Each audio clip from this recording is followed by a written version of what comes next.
Monseigneur le supérieur général, Monsieur le supérieur district, Messieurs les abbés, Mesdames, Mesdemoiselles, Messieurs, je dirais tout d'abord, il est difficile de parler après un orateur aussi brillant que Monsieur Vien.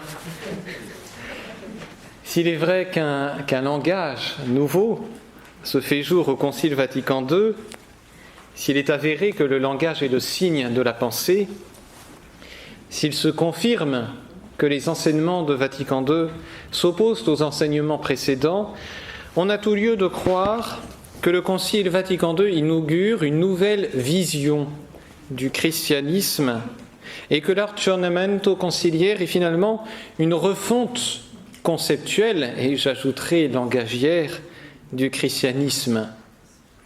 Telle est partiellement la problématique qui s'ouvre à nous au soir de cette journée.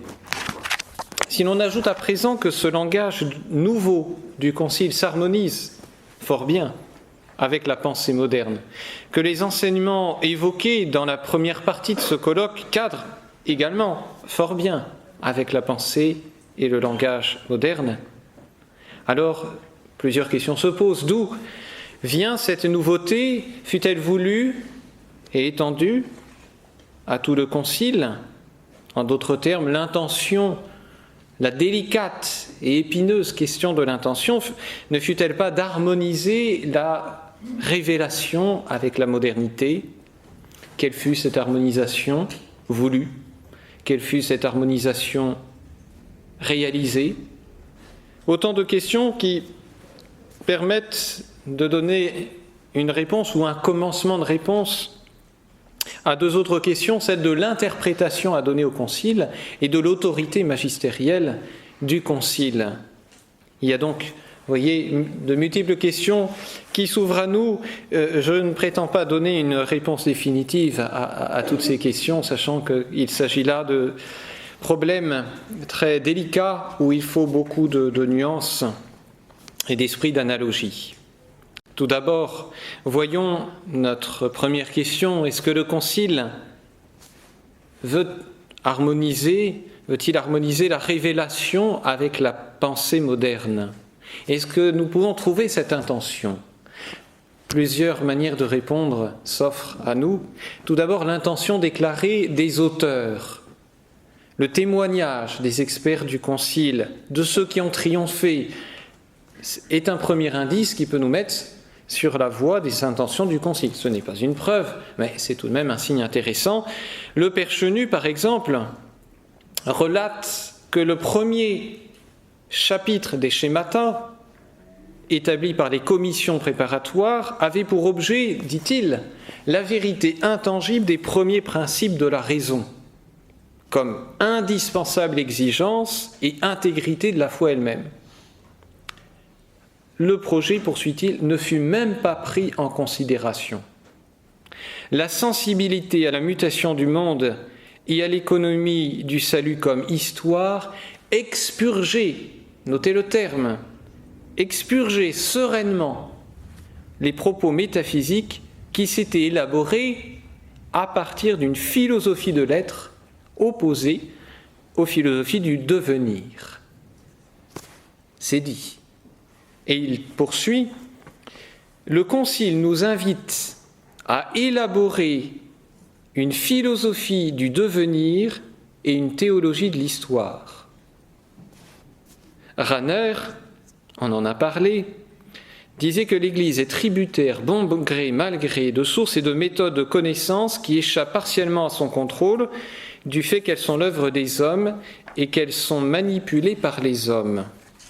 La conclusion banale à laquelle nous venons d'aboutir est que l'Église ne peut absolument pas se contenter de la seule révélation de Dieu. C'est une phrase qui suscite un certain nombre d'explications, d'interprétations, de nuances. Mais que dit Rahner? En substance, il dit bien l'Église doit se mettre aussi à l'écoute du monde. Et on pourrait multiplier les citations. Suenens, Vatican II, c'est 89 dans l'Église. Congar, par le Concile Vatican II, l'Église a réalisé sa révolution d'octobre. Et multiplier ces phrases, elles sont connues. Je ne vais pas m'étendre là-dessus. Notons simplement deux choses. Ces experts ont été avant le concile, désavoués, condamnés, ou en tout cas ont eu maille à partir avec Rome, et pourtant on les a nommés experts au concile, et après on les a félicités. Qu'on nomme des hommes naguère désavoués par Rome, lesquels déclarent que le concile s'est inspiré de la pensée moderne, constitue tout de même 2 arguments factuels. Ce ne sont que des faits, ce ne sont pas des preuves, mais ce sont des indices. Avançons à un autre argument plus important dans l'autorité et beaucoup plus grande. Il s'agit des termes mêmes employés par les papes. Pas un seul, mais Jean XXIII, Paul VI, Jean-Paul II, Benoît XVI. Jean-Paul Ier n'a pas eu le temps de beaucoup parler. Et si on récapitule les termes de ces papes, on peut trouver que l'intention du concile est multiforme. On parle souvent de l'intention du concile, c'est vrai, mais il faut bien voir que cette intention globale se décline. Et chez les papes, on peut trouver au moins 6 intentions différentes. Tout d'abord, une volonté, et je dis bien une volonté, car je prends le mot intention, là, dans sa dimension de poursuite d'un but. Donc il s'agit d'une volonté, de ne pas définir, mais de ne pas définir quoi, de nouveaux points de doctrine. Jean XXIII, dans son discours d'ouverture, annonça que le concile n'aurait pas pour but principal de définir des points de doctrine, mais seulement d'exprimer d'une manière nouvelle la doctrine déjà définie. L'objet essentiel, dit-il, n'est donc pas une discussion sur tel ou tel article de la doctrine fondamentale de l'Église, discussion qui reprendrait largement l'enseignement des pères et des théologiens anciens et modernes. Il ne s'agit pas de parler, il ne s'agit pas de définir tel ou tel article de la doctrine fondamentale de l'Église. Non, on ne va pas définir ce que l'Église a toujours défini, la révélation que l'Église s'est employée à préciser, expliciter, définir. Il ne s'agit pas de ça, dit Jean XXIII. Mais ce refus de définir exclut, par définition, si j'ose dire, toute infaillibilité au magistère conciliaire comme tel. Ce qui n'exclut pas toute autorité magistérielle, ça va sans dire. C'est ce qu'on a appelé le fameux but pastoral du concile, qui n'exclut pas là non plus toute intention doctrinale, mais qui exclut l'infaillibilité. C'est déjà un point important, et il est à noter qu'aucun concile œcuménique ne s'était jusqu'alors interdit de définir des points de la doctrine fondamentale. Il n'y a pas que Jean XXIII, Paul VI en 1963 disait la même chose au commencement de son pontificat. L'heure est venue où la vérité concernant l'Église du Christ doit de plus en plus être explorée, ordonnée et exprimée, non pas en des formules solennelles, que l'on nomme définition dogmatique, mais en des déclarations par lesquelles l'Église se dit à elle-même, dans un enseignement plus explicite et autorisé. Alors qu'est-ce qu'elle se dit? La doctrine? Non, ce qu'elle pense d'elle-même. Deuxième intention manifestée par les papes, et là sur cette autoconscientisation, le terme est employé par Paul VI, il revient à de multiples occurrences, vous pourrez les retrouver dans un article de la Roque dans Autorité et réception du Concile Vatican II. Deuxième volonté, de ne pas condamner l'erreur. Jean XXIII dit très bien, dans cette célèbre allocution au Sacré Collège le 23 décembre 1963, « L'Église préfère aujourd'hui employer le remède de la miséricorde plutôt que les armes de la rigueur. Elle juge plus opportun, dans les circonstances actuelles, d'exposer plus largement la force de sa doctrine que d'avoir recours aux condamnations. » Alors je serais intéressé de savoir quelles sont les occurrences des mots condamnation, anathème, rejet. On a parlé tout à l'heure du mot erreur. Et on sait bien, pour donner un exemple, que le vœu signé par des centaines d'évêques de condamner le communisme, qui avait quand même fait des millions de victimes, a été rejeté. Quel concile œcuménique s'est-il abstenu volontairement de condamner l'erreur? Aucun, seul Vatican II. Troisième volonté, manifestée encore là de manière le plus officiellement du monde, volonté d'exposer la doctrine d'une manière moderne. C'est un propos très célèbre que j'ai cité tout à l'heure, nous y reviendrons. Jean 23, dans l'allocution citée, demandait à ce qu'au concile, la doctrine chrétienne fût étudiée et exposée suivant les modes de recherche et de formulation littéraire de la pensée moderne. Quatrième volonté de définir autre chose que des points de doctrine traditionnelle. On l'a vu tout à l'heure dans la citation de Jean 23 et de Paul VI, il n'est pas question de définir des points de doctrine traditionnelle, mais ça ne veut pas dire que si le Concile s'est refusé à définir, et définir d'une manière traditionnelle les points de doctrine, ça ne veut pas dire que le Concile a renoncé pour autant à toute définition. Qu'est-ce que le Concile a voulu définir ? L'Église, un sujet. Je cite Paul VI, j'ai déjà cité un passage tout à l'heure, un autre, l'Église s'est efforcée de réfléchir sur elle-même pour mieux se connaître, pour mieux se définir et pour régler en conséquence, quoi ? Ses sentiments et ses préceptes. Deuxième type de définition, l'attitude de l'Église. Alors là, l'autorité est moindre puisqu'il s'agit de Monseigneur Wojtyla, encore évêque, donc à ce moment-là, intervenant le 15 septembre 1964, qui déclarait au sujet de la déclaration de la liberté religieuse, la déclaration présentement examinée veut définir l'attitude de l'Église dans ses rapports avec le monde moderne pour faciliter le dialogue recommandé par le pape Paul VI dans sa première encyclique. Attitude, un acte, un habitus. Troisième type de définition, un rapport. Et là, c'est Benoît XVI, dans son discours du 22 décembre 2005 notamment. Dans ce discours fondamental, il est intéressant de noter le nombre d'occurrences où le pape entend parler de définition et de rapport. Il y en a une dizaine. Et voici quelques-unes de ces occurrences. Et vous noterez le caractère obligatoire de ces définitions. Le Concile devait définir de façon nouvelle, quoi ? Le rapport entre l'Église et l'époque moderne. Il fallait définir de façon nouvelle la relation entre foi et sciences modernes. Il fallait définir de façon nouvelle le rapport, encore une fois, entre Église et État moderne. Il fallait évaluer et définir de façon nouvelle le rapport entre l'Église et la foi d'Israël. La tolérance religieuse, une question qui exigeait, à chaque fois c'est impératif, une nouvelle définition du rapport entre foi chrétienne et religion du monde. Et la dernière qui les résume toutes, le Concile Vatican II, avec la nouvelle définition de la relation entre la foi de l'Église et certains éléments essentiels de la pensée moderne.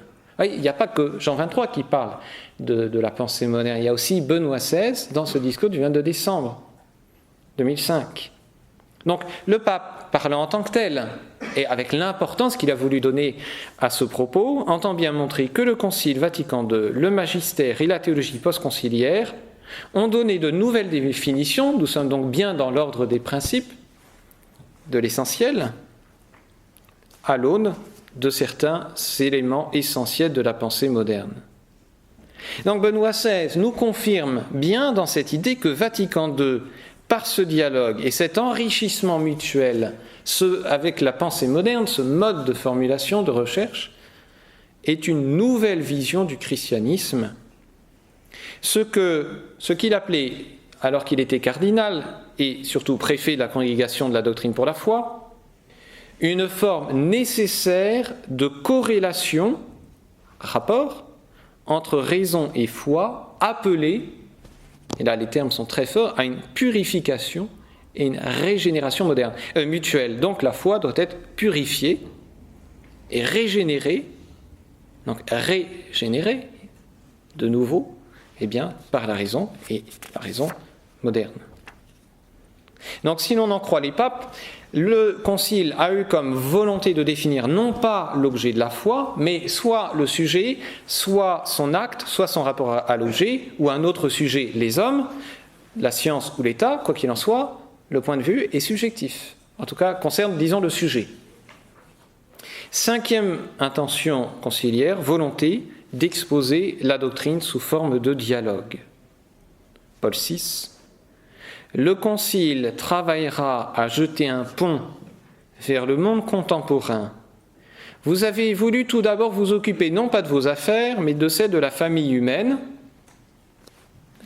et engager le dialogue non pas entre vous, mais avec les hommes. Un dialogue, c'est mutuel. On parle et on écoute. Bon. Donc, on donne et on reçoit. Et du reste, Paul VI précise, on va recevoir. Il dit ceci, la dialectique de cet exercice de pensée et de patience nous fera découvrir des éléments de vérité également dans les opinions des autres. Donc il ne s'agit pas seulement de parler, il ne s'agit pas seulement d'écouter, il s'agit de recevoir des éléments de vérité dans les opinions des autres. Sixième et dernière volonté, il y en a peut-être d'autres, j'ai peut-être pas fait un tour exhaustif. Il y a une volonté d'exposer de la doctrine à des non-catholiques. Le deuxième concile du Vatican n'hésite pas, alors là c'est Vatican II lui-même, en personne si j'ose dire, n'hésite pas à s'adresser maintenant, non plus aux seuls fils de l'Église et à tous ceux qui se réclament du Christ, mais à tous les hommes. À tous, il veut exposer comment il envisage la présence et l'action de l'Église dans le monde d'aujourd'hui. Donc le Concile a voulu s'adresser au moins dans certains passages, pas forcément tous, à tous les hommes, dans une présentation qui, par le fait même théologiquement, est volontairement exempte de toute forme d'autorité. Bon, ce n'est pas du magistère quand on s'adresse à tous les hommes. Or, aucun concile œcuménique n'a voulu s'adresser ainsi à tous les hommes, et il s'adressait aux catholiques. L'intention du concile est donc novatrice sur 6 points, le principal réunissant les autres étant cette reformulation selon les modes de la pensée moderne. Donc, il ne s'agit pas d'une vision a priorique, comme on a pu l'objecter, ce n'est pas nous qui avons dit que l'intention du concile est novatrice. Ce sont les papes eux-mêmes, ce sont les experts du concile, c'est le concile lui-même. Encore une fois, nous ne faisons pas, si j'ose dire, aussi un procès d'intention. Enfin, un dernier argument que nous ne faisons qu'effleurer en passant est celui du pacte avec les communistes, les juifs et très probablement les protestants et les maçons. Ce pacte a influencé l'intention du concile, même s'il ne figure pas, et pour cause, dans les enseignements authentiques du magistère. Alors on pourrait s'arrêter ici sur cette hypothèse et dire, mais bon, admettons que cette intention multiforme fut réelle. Soit, mais c'est une volonté, c'est une intention. Fut-elle suivie d'effets ? Et fut-elle suivie d'effets en tout lieu du concile ? Car enfin, cette attention a pu s'exercer ici ou là, mais pas forcément en tout lieu du concile. Et puis, les pères conciliaires n'ont-ils pas fait abstraction de cette intention ? Autrement dit, il faut voir l'intention dans les textes mêmes pour s'assurer de la réalité des choses. Alors, premièrement, notre propos était de montrer l'intention originelle du concile. Que cette intention ait été suivie ou non des faits, c'est déjà une autre question, qui ne remet pas en cause la première conclusion. Deuxièmement, et nous faisons référence à un argument d'autorité, Paul VI, à l'issue du concile, et surtout Benoît XVI, 40 ans après, affirme que le concile a réalisé une nouvelle définition de l'Église et de ses rapports entre la foi et le monde moderne, d'une manière globale et en des points précis. Troisièmement, le langage même du concile, comme l'a manifesté brillamment M. Vien, témoigne de la poursuite de cette intention, ou en tout cas témoigne qu'il y a concordance entre cette intention originelle et le texte même du concile. Quatrièmement, et surtout, la nouveauté des enseignements conciliaires en rupture manifeste avec les enseignements précédents, et toute la journée d'aujourd'hui l'a montré. À chaque fois, nous avions affaire à de nouveaux enseignements. Ça manifeste bien que cette intention originelle du concile, elle a été suivie des faits. Les textes témoignent, à chaque fois c'est nouveau. Il y a une vision absolument nouvelle, autre, du christianisme. Cinquièmement et dernièrement, l'application factuelle et authentique du concile garantit la signification exacte du concile et de sa spécificité. Quand Benoît XVI dit que Jean-Paul II est l'interprète officiel de Vatican II, quand Jean-Paul II dit que la réunion d'Assise de 86 est une catéchèse vivante du concile, quand on constate que les modifications canoniques, liturgiques, pastorales, ecclésiales se réclament du concile en le citant textuellement, quand on constate ce lien entre la doctrine conciliaire et la pratique subséquente, notamment dans les points manifestés aujourd'hui, alors on est bien obligé de voir qu'il y a entre cette intention du concile, d'une part, et le texte conciliaire et l'application conciliaire, d'autre part, un lien de conséquence. Hoc post hoc, oui, mais aussi hoc propter hoc. Preuve est donc faite, me semble-t-il, et c'est la conclusion de cette première partie, obtenue par une démonstration a posteriori. L'intention du Concile Vatican II fut d'arriver à une nouvelle vision du christianisme en harmonie avec la pensée et le monde moderne. Alors reste à préciser la nature de cette harmonisation et sa légitimité. Quelle est cette harmonisation ? Qu'est-ce que c'est précisément que cet aspect novateur, mis à part les points en détail, nous les avons vus. Ça signifie quoi cette notion de dialogue ? Comment faut-il comprendre ces modes de la pensée moderne ? Et cette harmonisation est-elle vraiment blâmable ? Est-ce qu'on ne pouvait quand même pas utiliser les modes de l'homme moderne, de pensée de l'homme moderne ? Au cours des discussions doctrinales, les experts romains se sont évertués à montrer le bien fondé de cette harmonisation qui ne serait pas celle qu'on croit, celle qu'on dit, celle qu'on pense. Et ils ont donc posé un certain nombre d'objections, dont voici quelques-unes. Tout d'abord, un regard bienveillant pourrait ne voir dans cette intention du Concile qu'une simple volonté pédagogique de s'adapter à son interlocuteur, le monde moderne. Dialoguer avec un interlocuteur suppose de parler son langage, sinon il ne peut pas nous comprendre.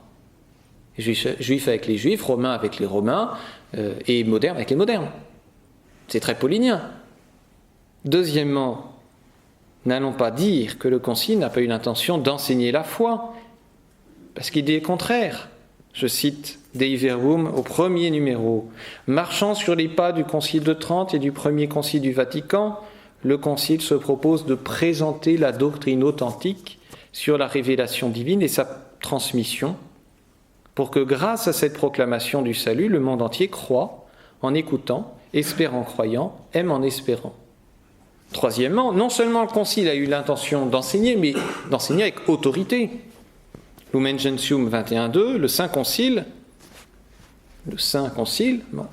enseigne docet que cette consécration épiscopale confère la plénitude du sacerdoce. Docet enseigne, on sent là une autorité. Et on pourrait citer des passages, notamment de Paul VI, et qui affirment bien l'enseignement avec autorité du Concile. Bon. Quatrièmement, n'allez tout de même pas croire que le Concile a pris la pensée moderne sans faire de distinction, sans faire de correction, sans faire un tri préalable. La meilleure preuve en est que le Concile met en garde contre certains éléments de la pensée moderne. Et je vous donne un texte qui a été cité par les experts. Certes, l'Église, notre mère, sait que ces instruments, les moyens techniques modernes, on s'en sert. Vous l'entendez. quand ils sont utilisés correctement, rendent de grands services au genre humain. Mais elle sait aussi que les hommes peuvent les utiliser à l'encontre des desseins du Créateur et les tourner à leur propre perte. Donc, disent les experts romains, vous voyez bien que le Concile y corrige. Cinquièmement, il appartient au pape de donner la véritable interprétation du Concile, surtout dans les passages douteux. Vous dites qu'il y a des passages douteux, mais qui interprète dans l'Église? C'est le pape. Or, les papes, que disent-ils? Ils déclarent expressément vouloir conserver la tradition. Je cite Jean 23, cité par Benoît XVI dans son discours du 22 décembre 2005. « Il est nécessaire que cette doctrine certaine et immuable, qui doit être fidèlement respectée, soit approfondie et présentée d'une façon qui corresponde aux exigences de notre temps. En effet, il faut faire, et c'est cette phrase qui est importante, une distinction entre le dépôt de la foi, c'est-à-dire les vérités contenues dans notre vénérée doctrine, et la façon dont celles-ci sont énoncées, en leur conservant toutefois le même sens et la même portée. » Donc, n'allez pas faire de procès au Concile. Le Concile a l'intention de garder fidèlement la doctrine, simplement c'est la formulation, la façon, disons, pour être plus précis, qui va changer. Façon de les présenter. Sixièmement, vous dites que le Concile ne pouvait pas utiliser la pensée moderne, mais regardez dans l'histoire, Saint Justin, il a bien utilisé la philosophie stoïcienne. Saint Thomas, il a bien pris la philosophie aristotélicienne. Et les deux, ils ont corrigé ces philosophies de leurs éléments mauvais, tout en prenant ce qu'il y avait de bien. Pourquoi le Concile ne pourrait-il pas le faire avec la pensée moderne? Septièmement, c'est la dernière, que je dis, il y en a eu d'autres, mais l'adhésion à l'objet de la tradition. Qui dit objet dit relativement sujet, et un objet est proportionné à son sujet. On ne peut percevoir un objet intellectuel qu'une intelligence, il faut qu'il y ait une proportion entre les deux. Mais quel est le sujet proportionné de la tradition? Avant tout, c'est le magistère. Donc, qui est le mieux placé pour adhérer à l'objet? C'est le magistère, donc vous n'êtes pas le magistère. Donc, qui va vous dire ce qu'il faut penser? C'est le magistère. Vous voyez, ce sont quand même des objections réelles, fortes, sensées. Avant de voir la réponse à ces objections, essayons de répondre à notre question sur la nature de cette harmonisation. Comme nous l'avons vu chez les experts du Concile, c'est un premier argument, je commence par plus faible. L'harmonisation avec la pensée moderne consiste à rejeter la philosophie de l'être au profit de la philosophie du devenir. Et le cardinal Ratzinger disait au sujet de Gaudium et Spes, c'est un passage connu, mais je le rappelle à vos mémoires, ce texte joue le rôle d'un contre-syllabus dans la mesure où il représente une tentative pour une réconciliation officielle de l'Église avec le monde tel qu'il était devenu depuis 1789. Donc, quelle est cette harmonisation? nous disent les experts du Concile ou des autorités conciliaires. Eh bien, c'est la pensée de 1789, c'est la pensée de la philosophie du devenir, c'est la pensée de la modernité, telle que le sens commun entend la pensée moderne, la philosophie moderne. Allons plus au fond des choses, et je dirais c'est peut-être un petit peu le cœur de la réponse, là, me semble-t-il. En tout cas, c'est pour moi ce qui me semble l'une des choses les plus fondamentales, le passage où j'en viens. Proposer la foi selon une nouvelle formulation, correspondant à une nouvelle pensée, consiste à donner une nouvelle vision de la foi. Et on a bien vu que cette vision nouvelle existait. Cette vision peut être opposée ou complémentaire de la vision précédente, elle reste néanmoins nouvelle et donc autre que la précédente. C'est un petit peu, je rejoins ce que disait ce matin M. l'abbé Toulza, la sacramentalité de l'Église, là, telle qu'elle est utilisée, c'est quelque chose de nouveau. Et rien que ça, c'est une vision autre. À partir du moment où vous souhaitez porter un nouveau regard sur les choses, vous donnez un nouveau sens. Ce sens n'est pas nécessairement opposé à l'ancien, il peut être complémentaire. En tout cas, il est autre, il est nouveau. C'est comme si vous vouliez résoudre un problème de morale avec des principes mathématiques. C'est peut-être vrai, j'en sais rien, en tout cas c'est un autre regard, c'est autre chose, c'est un autre sens. Le Concile Vatican II, en prenant les modes de la pensée moderne, pense la foi d'une nouvelle manière, c'est-à-dire d'une façon qui correspond à l'homme moderne. Il adapte donc non pas seulement les mots, mais la compréhension de la foi selon le sujet, l'homme moderne. Il lui donne donc une nouvelle signification. On va parler une nouvelle langue, c'est-à-dire selon une nouvelle philosophie, selon une nouvelle façon de penser les choses. Mais une nouvelle façon de penser les choses, c'est une nouvelle signification. Et c'est une signification qui dépend du sujet, de l'homme moderne. Donc on va signifier la foi conformément au sujet, à l'homme moderne. C'est donc faire dépendre la signification du sujet. C'est un point de vue subjectif. D'ailleurs, si l'on se penche sur le sens étymologique du mot herméneutique, je viens pour me corriger, herménéus, signifie justement interprète, traducteur, courtier, celui qui livre la signification, qui la donne, qui la transmet. Le parallèle n'est pas anodin. Alors, le problème serait différent si c'était agi de dire d'une nouvelle manière la foi en des termes équivalents, mais plus précis. Non nova, sed nove. Mais dans la mesure où on prend un autre mode de pensée, ce mode conduit à un changement de signification. Le résultat est donc un changement substantiel de signification, nove, ideoque, nova.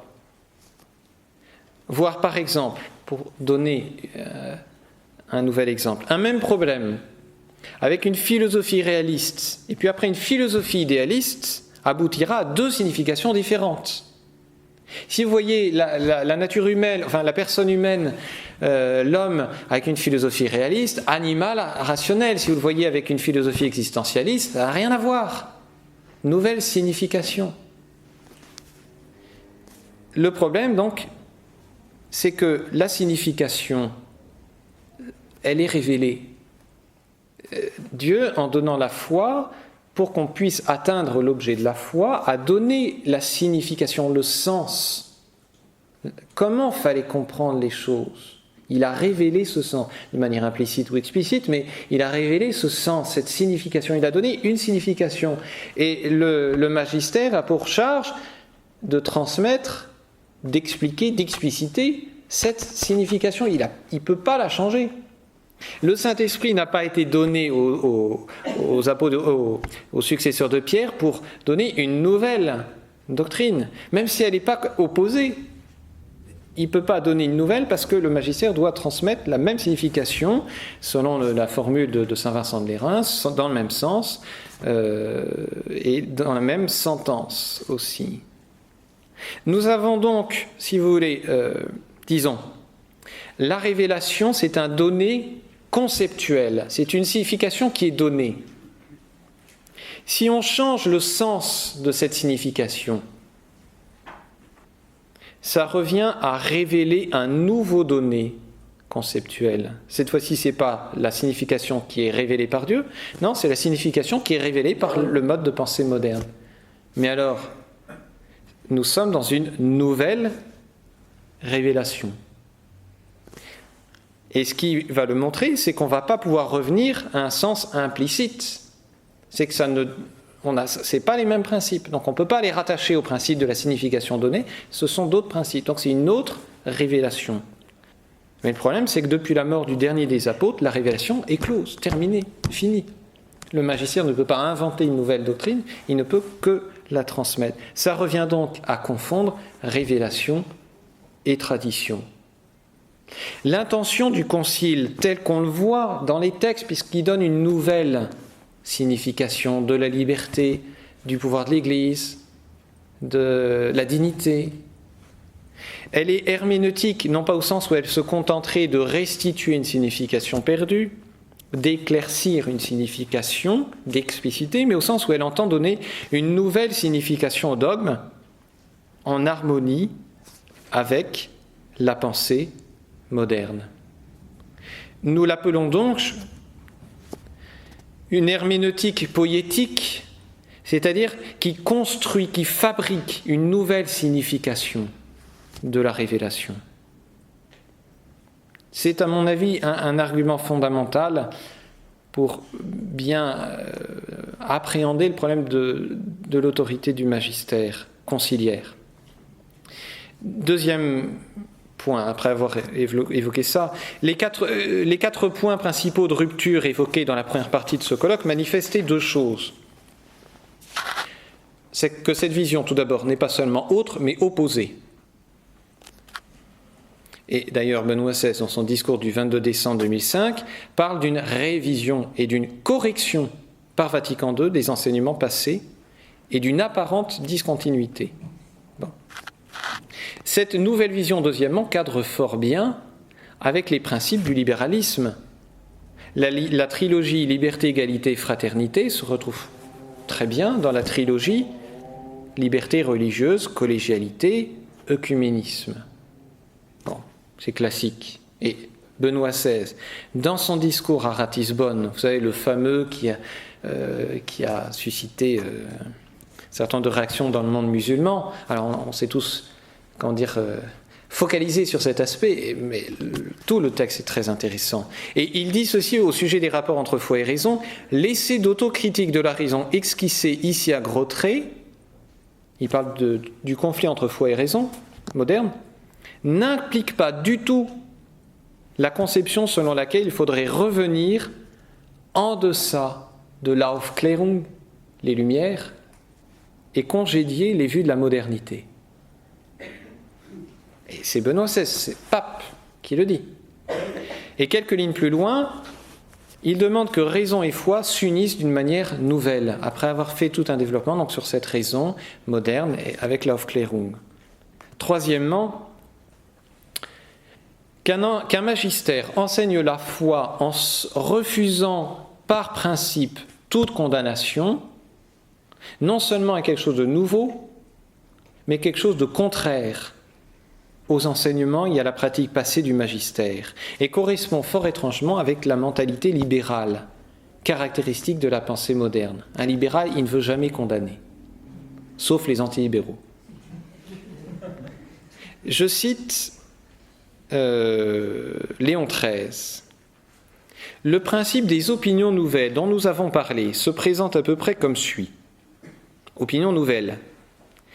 Pour que ceux qui pensent autrement soient conduits plus facilement à la sagesse catholique, l'Église doit s'approcher davantage de l'humanité d'un siècle devenu adulte et, relâchant sa sévérité ancienne, considérer avec bienveillance les aspirations et les conceptions exprimées par les peuples.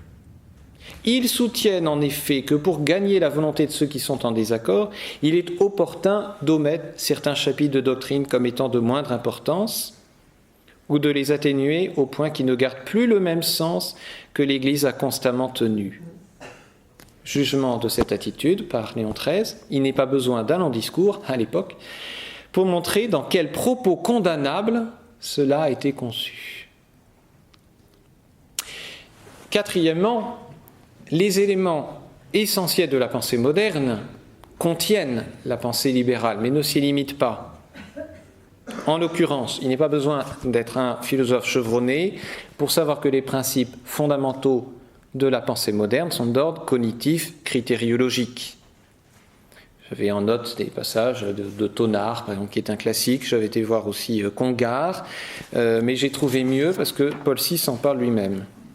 Donc, c'est intéressant parce que Jean XXIII et Benoît XVI nous disent bon, on a pris la pensée moderne. Alors, c'est quoi la pensée moderne ? Bon, quand on parle sans précision de mode de la pensée moderne, c'est en tant que tel.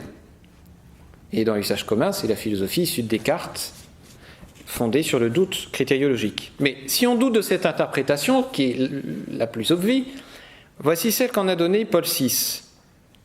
Ce besoin de considérer les choses connues dans un acte réflexe pour les contempler dans le miroir de son propre esprit est caractéristique de la mentalité de l'homme moderne.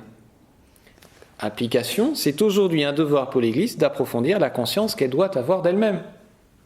Non, Paul VI nous dit bien, il comprend bien ce que ça veut dire la mentalité de l'homme moderne, c'est quelque chose de subjectif. Et il faut le faire.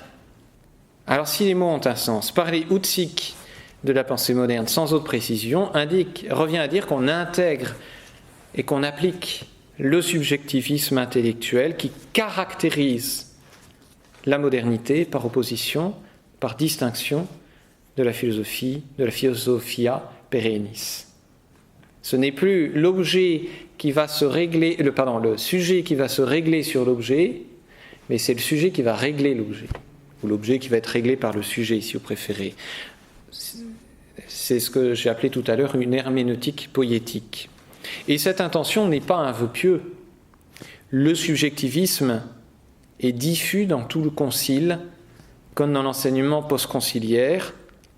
On le retrouve dans la conception de la tradition, du magistère, dans l'ecclésiologie d'une manière générale, dans le sacerdoce, le mariage, le principe d'autorité, les rapports entre Église et État. Monsieur l'abbé Gaudret tout à l'heure a parlé de la liberté religieuse, fondée donc sur cette nouvelle conception subjective de la liberté, de la dignité. C'est quelque chose d'omniprésent dans le Concile. Voici un passage de Lumen Gentium, numéro 12. C'est en effet dans ce sens de la foi éveillée et nourrie par l'esprit de vérité que le peuple de Dieu, fidèlement soumis à la conduite du magistère sacré, accueille vraiment non pas une parole humaine, mais la parole de Dieu. Et c'est dans le passage qu'on appelle la fonction prophétique du peuple de Dieu. Donc, l'Esprit Saint parle directement au cœur du peuple de Dieu, lequel exerce ainsi une fonction prophétique. Pour dire la foi, donc on passe par ce sens de la foi du sujet Église. Le peuple de Dieu, dit Gaudium et Spes, s'efforce de discerner dans les événements, les exigences et les requêtes de notre temps quels sont les signes véritables de la présence ou du dessein de Dieu. Alors bien sûr, Dieu parle par les événements, mais on est toujours en train de s'interroger sur le sujet et de se dire Dieu parle par là, et c'est en regardant comment j'expérimente la foi, les réalités spirituelles qu'ils expérimentent, que je vais arriver à mieux connaître la foi et prophétiser, exercer la mission prophétique. Bon, tout cela demanderait de plus longs développements pour affiner l'argumentation. Mais nous avons là une véritable révolution dans le magistère. Traditionnellement, le magistère a pour rôle de transmettre le dépôt de la foi, c'est-à-dire les vérités révélées, dans leur signification constante, substantiellement immuable. À Vatican II, le magistère continue à transmettre les vérités révélées, mais au lieu de les transmettre dans leur signification originelle et substantiellement immuable, il leur donne une nouvelle signification. Donc il y a bien une tradition, il y a bien un magistère, il y a bien une révélation, mais on a changé de signification. Cette signification est dépendante, on l'a vu très clairement chez Benoît XVI, du rapport qu'entretient l'Église du temps présent avec les vérités révélées. Et Jean 23 vous l'a dit, il ne s'agit pas de creuser les points de doctrine fondamentaux, il s'agit de s'attacher au rapport avec le monde moderne. Donc si vous voulez, on a un triple rôle du magistère en 4 moments. Tout d'abord, il transmet toute une tradition au peuple chrétien, c'est-à-dire le dépôt de la foi tel qu'il a été formulé par le passé. Puis le peuple chrétien, dans un deuxième temps, expérimente cette tradition. Dieu parle au cœur du peuple de Dieu, c'est collectif. Troisièmement, le magistère, dans une deuxième fonction, analyse et conceptualise ce vécu de l'Église. Et quatrièmement, dans une troisième et dernière fonction, le magistère proclame et indique quelle est la signification du dépôt révélé, tel qu'il découle de l'expérience ecclésiale. Donc il n'y a pas constance d'une signification substantiellement immuable, mais continuité d'une mission de signification, d'une mission et d'une série d'actes de signification. Quel est ce qui demeure, ce qui est durable? C'est le fait que le magistère, il transmet toujours. C'est ça qui est durable, c'est cette mission qui demeure. Mais la signification n'est plus la même, puisqu'il faut vivre avec son temps. Donc, c'est à chaque époque différente que le sujet Église doit se repositionner et réinterpréter la foi, puisqu'il faut s'adapter au monde moderne, à l'homme de ce temps. Le rapport change en permanence, donc l'interprétation, la signification change en permanence. C'est à chaque époque différente que le sujet Église doit se repositionner et réinterpréter la foi. Donc le rôle du magistère présent est de conférer au passé un sens actuel et vrai pour le présent. L'acte du magistère est une herméneutique poétique au sens où elle proclame une signification actuelle en tant qu'actuelle. On comprend dans cette optique, c'est une application, que le Concile Vatican II non seulement soit lui-même une herméneutique, mais qu'il appelle en permanence une herméneutique. On dit souvent, et c'est très vrai, et c'est très juste, pourquoi le Concile demande une interprétation? Parce que la langue est floue. Oui, c'est vrai, mais ce n'est pas la seule raison. C'est aussi parce que chaque époque doit se repositionner par rapport à l'enseignement du Concile. L'Église est en marche et avec elle l'interprétation. Et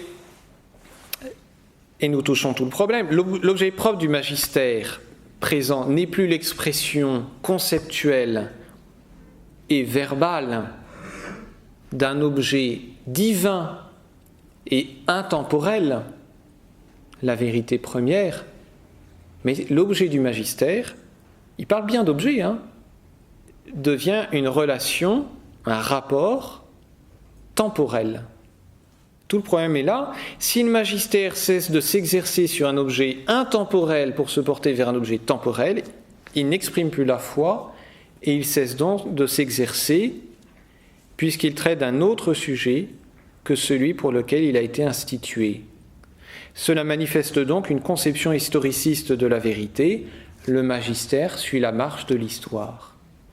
Toute la difficulté, elle n'est pas moindre, elle n'est pas petite plutôt, est de savoir si cet esprit se répercute en tous et chacun des passages du Concile. Et vous comprenez pourquoi il faut dialoguer avec l'homme moderne et pourquoi il faut recevoir. Le temps presse, pour moi aussi. Et je me le dis à moi-même. Et j'ai conscience, je fais un acte d'autoconscience que le temps passe. Que dire de cette évolution? 6 arguments, outre ce qu'on a déjà évoqué, ébranlent l'autorité du magistère conciliaire en montrant que celui-ci s'oppose à l'enseignement constant de l'Église. Pie XII, dans Humani Generis, dit qu'il y a 2 erreurs à ne pas commettre.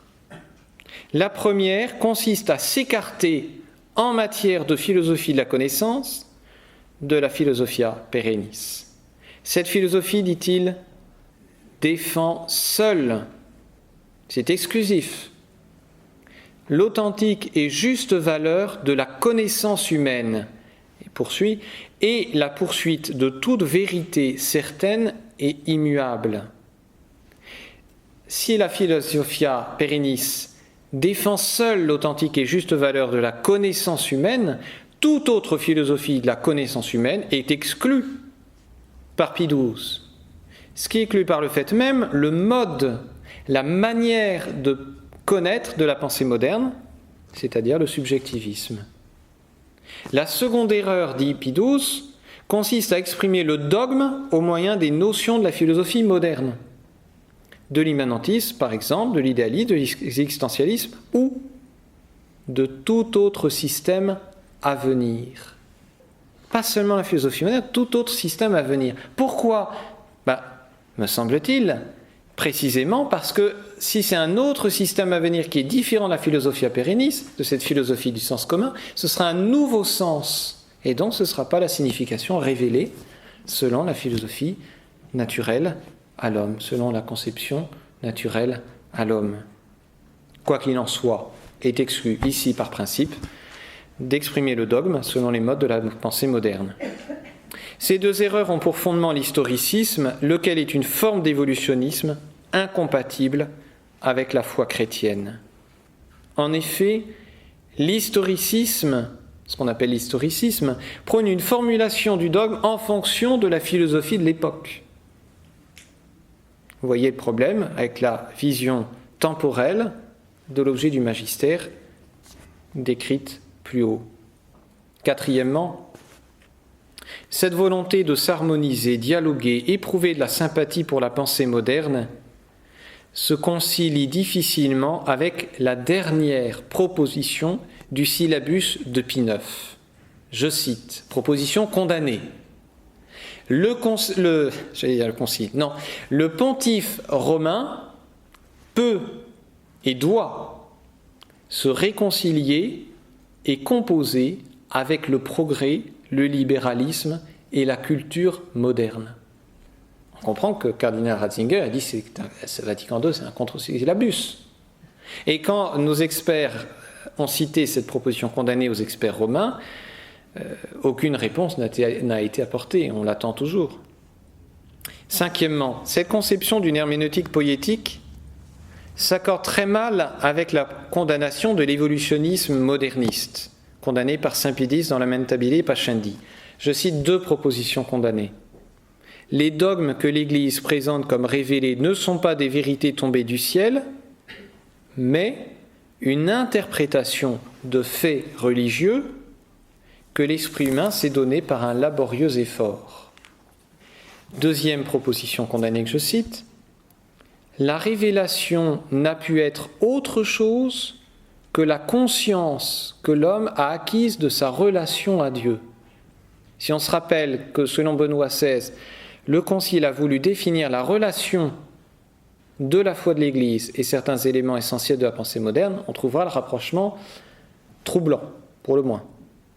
Sixièmement, cette volonté de prendre un vocabulaire, et non seulement cette volonté, mais cette réalisation d'un vocabulaire moderne, l'oblige à assumer un langage flou et imprécis. Or, cela s'oppose à la pratique de l'Église qui précise son vocabulaire et condamne le retour à l'implicite. En 1794, Pie VI condamna une proposition du synode de Pistoie parce qu'elle omettait de mentionner le mot transsubstantiation.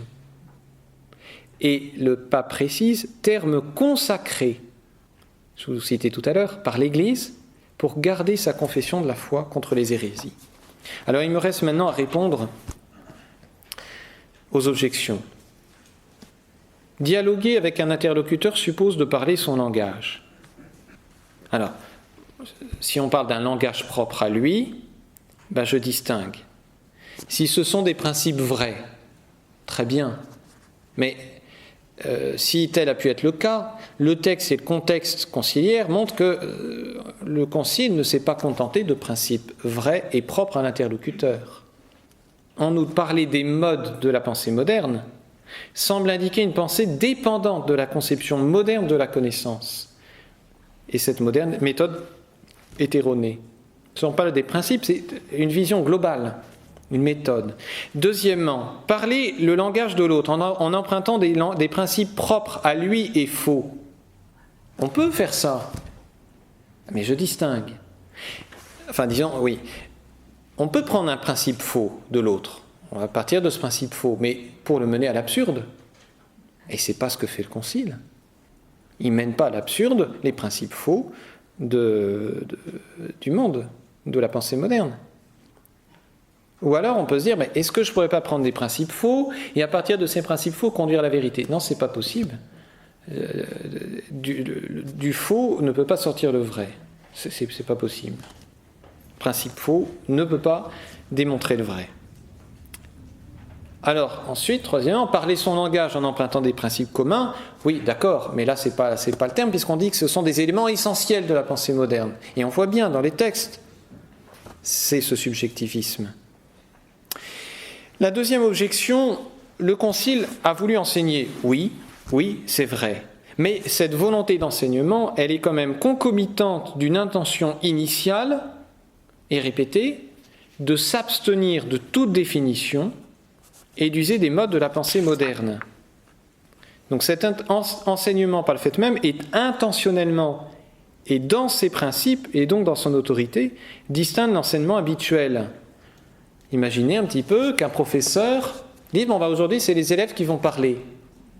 Voilà, si on est élève, on sera en droit de dire « Mais pour moi, que le professeur parle par n'importe quel élève, ce n'est pas l'autorité du professeur. Je ne suis pas d'accord. » Quatrièmement, les papes et le concile n'ont pas pris la pensée moderne sans distinction ni correction.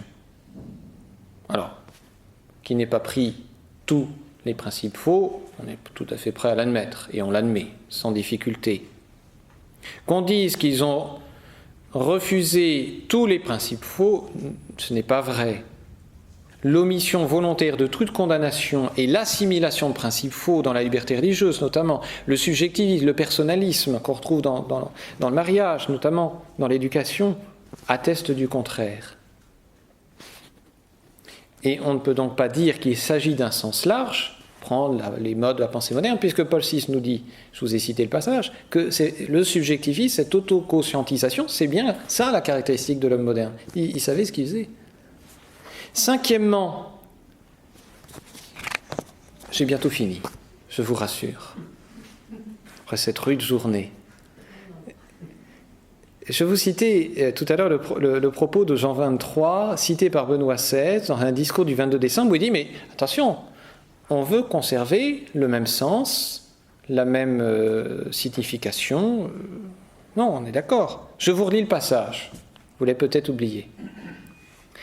Et je ne saurais pas vous le redire par cœur, moi non plus. Il est nécessaire que cette doctrine certaine et immuable, qui doit être fidèlement respectée, soit approfondie et présentée d'une façon qui corresponde aux exigences de notre temps. Point. En effet, et c'est cette phrase importante, il faut faire, dit Jean 23, une distinction entre le dépôt de la foi, c'est-à-dire les vérités contenues dans notre vénérée doctrine, et la façon dont celles-ci sont énoncées, en leur conservant toutefois le même sens et la même portée. On notera au passage qu'il n'y a plus et adem sententia. Ça a sauté, ça. Bon. Comme l'a bien montré Paolo Pasqualucci dans un des actes des symposiums, cette distinction est spécieuse dans la mesure où le dépôt de la foi, c'est-à-dire les vérités contenues dans notre vénérée doctrine, sont inséparables d'une énonciation logique, conceptuelle et verbale. La tradition et la révélation, c'est justement l'énonciation de l'objet de la foi. Il est donc impossible de séparer le dépôt de la foi de son énonciation, puisque le dépôt de la foi, c'est l'ensemble des formulations conceptuelles et souvent verbales de l'objet de la foi. Et en outre, quand bien même l'intention du concile eût été de conserver le dépôt intact de la foi, il faut bien constater, là encore, que le concile a enseigné de nouvelles doctrines. Par ailleurs, qu'il appartienne au magistère de donner la véritable interprétation du concile des passages douteux, nous n'en doutons pas. De même que nous ne remettons pas en cause la nécessité d'obéir en soi au magistère, mais à condition qu'il s'agisse d'un magistère qui transmette la vérité dans une formulation conceptuelle homogène et non pas nouvelle. Que ce magistère ait pour objet non pas le rapport entre le sujet et la foi, mais l'objet de la foi. Or, ce n'est pas le cas, de par le postulat de départ et de par l'analyse des textes mêmes. Et on est d'accord pour recevoir du magistère la véritable interprétation, à condition qu'il s'agisse de passages douteux. Or, il y a des passages qui s'opposent manifestement à la doctrine traditionnelle de l'Église. Tout n'est pas, notre critique du Concile n'est pas homogène, uniforme. Il y a des choses, c'est évidemment contraire, d'autres, c'est très probablement contraire, et d'autres, c'est beaucoup plus flou. Bon, il y a des degrés. Mais dire que ces passages manifestement contraires doivent C'est impératif. Trouver une interprétation catholique que seul le magistère est capable de donner, c'est refuser par le fait même la possibilité d'une faillibilité du magistère. Le texte de la Congrégation de la doctrine pour la foi, proposé comme base au colloque, après avoir souligné qu'il ne peut pas y avoir d'erreur dans les enseignements doctrinaux du Concile, contient ce passage. Le mode correct de comprendre les textes du Vatican II est celui de les interpréter en consonance avec les vérités contenues dans tous les autres enseignements du magistère de l'Église en matière de foi et de morale. Donc, article 1, le Concile a toujours raison. Article 2, si le Concile a tort, se reporter à l'article 1. C'est pas compliqué. Mais ça veut dire quoi, ça ? Ça veut dire qu'on est en train de s'opposer à Vatican I. Parce que Vatican I, en plaçant des conditions à l'infaillibilité, admet la possibilité, et donc aussi le fait, un jour, de l'erreur, de la faillibilité. Mais en précisant les conditions de l'infaillibilité de manière intelligible, le Concile admet par le fait même qu'on puisse juger le fait de l'infaillibilité. Si vous dites qu'on peut toujours trouver une interprétation catholique des passages parce qu'il est impossible que le Concile se trompe, ben c'est de l'infaillibilisme, ça. Et ça s'oppose à Vatican I, ça s'oppose au magistère. Et là encore, on est en train de dire, mais attendez, là, ce que vous dites, nous, on ne peut pas s'empêcher de voir que ça s'oppose au magistère passé. Sixièmement, il me reste 2 objections avant la conclusion, qui sera rapide. C'est terrible parce qu'on donne des leçons aux autres, et puis après, nous-mêmes, on a du mal à ne pas les respecter. Enfin, s'il fallait prêcher que les vertus qu'on a parfaitement. Le parallèle entre l'usage par la foi de la philosophie moderne et des philosophies antiques n'est pas juste. Pour 2 raisons. Enfin, pour une raison principale, mais je vais donner un signe. La foi pouvait très bien user de certaines philosophies antiques parce que si ces philosophies antiques ne remettaient pas en cause le primat de l'objet sur le sujet. Elles étaient objectives, réalistes. Et même d'une certaine manière, Platon était réaliste. Il se trompait en voulant connaître la réalité, mais il prétendait quand même qu'il y avait une réalité objective. Bon, enfin, c'est un autre sujet. Ce que je veux dire, c'est que les philosophies antiques n'étaient pas fondées sur le doute critériologique, alors que la philosophie moderne, en tant que telle, elle est fondée là-dessus. Et du reste, c'est un argument historique. L'Église, elle a utilisé en corrigeant la philosophie stoïcienne, d'une certaine manière la philosophie platonicienne, d'une certaine manière très grande la philosophie aristotélicienne, mais elle n'a jamais utilisé la philosophie des sophistes et des sceptiques, ni les philosophies extrême-orientales, et pourtant elles sont anciennes.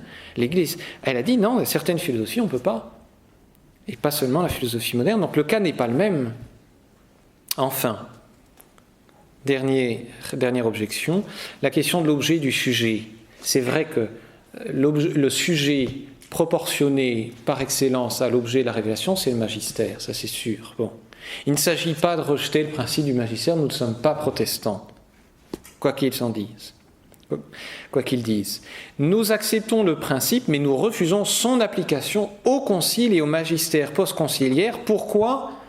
Parce que nous sommes obligés de constater que ce prétendu magistère post-conciliaire s'oppose à un magistère constant et clair de l'Église. La foi étant une vertu théologale, elle ne saurait obliger à adhérer à un objet qu'elle constate comme manifestement contradictoire à l'objet enseigné par un magistère hors de toute contestation. Si on admet la contradiction, et si on vit selon la contradiction, on est une plante verte, comme dit Aristote, et il n'y a plus qu'à nous arroser dans un pot. Conclusion. Si l'on récapitule l'ensemble de nos propos, nous pouvons tirer plusieurs conclusions qui s'enchaînent les unes aux autres. Encore une fois, il s'agit d'une réflexion qui n'est pas définitive. L'intention du Concile fut d'harmoniser la révélation avec le mode de la pensée moderne. Cette harmonisation tend à assimiler les principes de la pensée moderne, notamment le libéralisme et le subjectivisme, de ce chef, l'intention du concile est une réinterprétation poétique, évolutive, historiciste de la révélation. Quatrièmement, cette intention et cette harmonisation sont en opposition avec les enseignements clairs du magistère constant de l'Église. Cinquièmement, cette harmonisation nous donne une clé d'interprétation et de jugement du Concile. Sixième et dernièrement, cette intention herméneutique jette un grave discrédit sur l'autorité conciliaire quant à l'ensemble du texte, exception faite des passages clairs et traditionnels. Je vous remercie.